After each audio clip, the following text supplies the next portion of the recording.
Curl Talk project is here to get us discussing all things curls, race and femininity. Having curly hair is both a curse and a blessing. Curls are beautiful, bouncy, glorious if cared for properly. They can also make you vulnerable. For many of us, they're signifiers of our racial identities. Curl anxiety is also a thing. I've struggled to accept my natural hair for years because not all of it is in perfect ringlets, some are flatter than others, some sections of hair are more like wire. And that's exactly why Johanna Yavi has set up the Curl Talk project. She's been going around talking to 100 curly-haired women about their relationship with their hair to gather together a portfolio of experiences. Looking at the link between curly hair and notions of identity, femininity, race, diversity and representation. She says that although the natural hair movement exists, it's focused on sharing beauty tips and self-love but doesn't really address the curly hair experience. Most of us made our hair go through damaging relaxing and straightening procedures, but I couldn't find women testimonials explaining why we did this to our natural curls anywhere. I was convinced that this was going beyond aesthetic or practical purposes, Johanna tells metro.co.uk. As a mixed-race curly-haired girl raised by a black mother, understanding our hair in a society where it wasn't a standard was a real hassle for both of us, she reminisces. If we too were struggling in this journey, many women around the world might be too. Exploring this and enabling women to have their voices heard on this particular topic was the driving force of the Curl Talk project.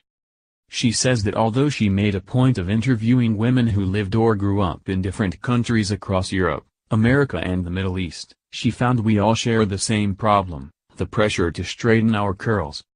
The most surprising thing is that even though they experienced being curly-haired women in different ways, they all had one thing in common. They all felt highly pressured to relax their curls, from one country to another, from one culture to another. This confirmed my belief that straight hair is a standard that has been imposed all over the world and on every woman, as much as other types of unrealistic beauty expectations. And maybe that's because in mainstream beauty, curls are still showcased as the exceptional type. For some reason, it always needs to be pointed out, unlike normal straight hair, and I believe this is strongly hindering the representation of curly-haired women, says Johanna. When curly hair is featured, it's often the same curl pattern on show, despite the fact that there are at least 9 patterns. The most surprising thing is that even though they experienced being curly-haired women in different ways, they all had one thing in common. They all felt highly pressured to relax their curls, from one country to another, from one culture to another. So does Johanna think that there's a hierarchy when it comes to the kinds of curls women have? Unfortunately yes. I believe the loose curl pattern is the most represented at the moment, especially in mainstream beauty. You can now get mistletoe deodorant in case you in number 039, D like a smooch on your pits. Here and number 039, S how different female fitness looks around the world.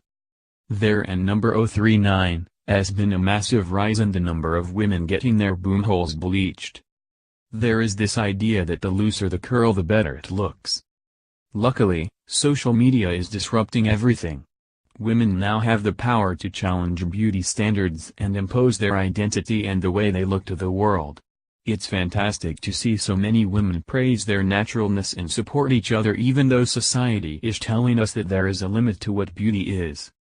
The lack of diversity in mainstream beauty is especially damaging when curly hair is often representative of someone's cultural heritage. Johanna explains, in the Western societies we are living in, being an ethnic minority means being seen as the other and textured hair adds another layer of difference to this. Through the interviews made, I also noticed that whatever your cultural heritage is, people will often and automatically see curls as a clear indication of some foreign origins. And what about Johanna's own hair? She shaved hers off 2 months ago but before that, proudly wore a big, curly afro. In her early 20s, she was an introvert who used relaxers and straighteners. Introversion was very difficult to handle as a young woman, especially at a time when I wanted to be noticed for who I really was, but also heard, she says. Cider and spice hair is the cozy trend you need to try this winter. Neutrogena launches a dress that changes color to stop you from getting burnt. 15 non-toxic and vegan beauty gifts you need in your life. As I was progressively kicking this introversion out of my life, you could see more shapes in my hair. I came from relaxed and straightened hair, both at the same time, to wavy straight hair, loose curls, to natural curls eventually. I accepted my hair when I realized that standing out was okay. Having big curly hair and being happy not to fit in was a sign of self-acceptance. As silly as it may sound, proudly wearing my afro was a personal achievement. I eventually became the visible woman I always wanted to be, inside and out. You can check out the Curl Talk Project's website here and its Instagram here. More, here's how different female fitness looks around the world. More, thigh lighting is the next big plastic surgery trend.